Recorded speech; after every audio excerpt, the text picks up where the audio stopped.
3, 2, 1. Let's hit the streets outside our Brooklyn Independent Media studios for the latest edition of what I'm now calling Sidewalk Soapbox. Our cameras find someone voicing their thoughts on the TV they like and don't. And I get a question in the bargain. And today, by the way, we get a very provocative question. Our voicer today is Paul Mack. So tell us, Paul, what are you watching?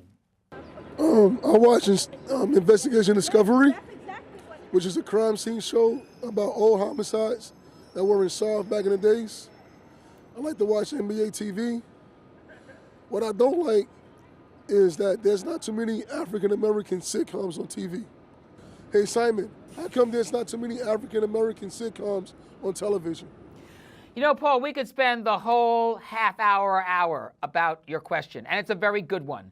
And it's a provocative one. And by the way, you can extend it to how come we don't have many Latino sitcoms on television, both English and Spanish language, and why we don't have Asian Americans. Well, we are getting one on ABC next month, fresh off the boat with Eddie Huang.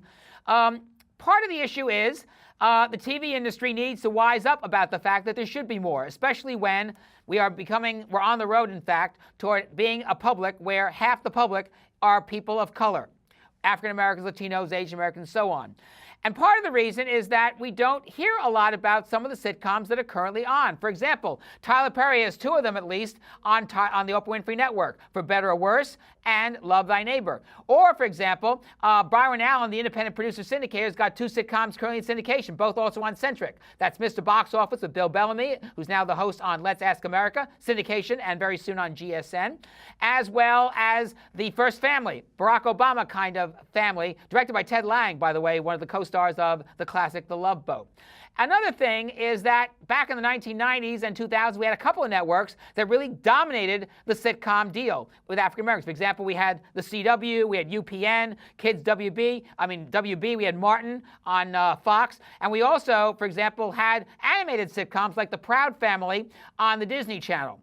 But I think that may be changing because people are wising up. And if you want to look for evidence, look at Blackish, the wonderful ABC comedy with Anthony Anderson and Lawrence Fishburne. It's a wonderful show. It's a very provocative comedy, and it is one of the top new shows of the year. So maybe, just maybe, people are wising up. And for the sitcoms that are African-American oriented that are currently on now, like Let's Stay Together, or The Ricky Smiley Show and Love That Girl on TV1, Let's Stay Together, Real Husband of Hollywood on BET, there definitely should be more publicity about it. And I think the journalists and bloggers who cover the medium could do their bit to do that as well. I hope it answers the question. And frankly, we could take up much more time on this. So thank you for making that question happen.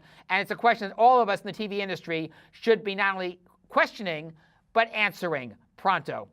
By the way, what do you think this segment should be named? Sidewalk Soapbox or something else? Clue me in and us with an answer of your own. You can take your answer, email it to me at simonapple04@yahoo.com, simonapple04@yahoo.com, or find me on Facebook or get a tweet in.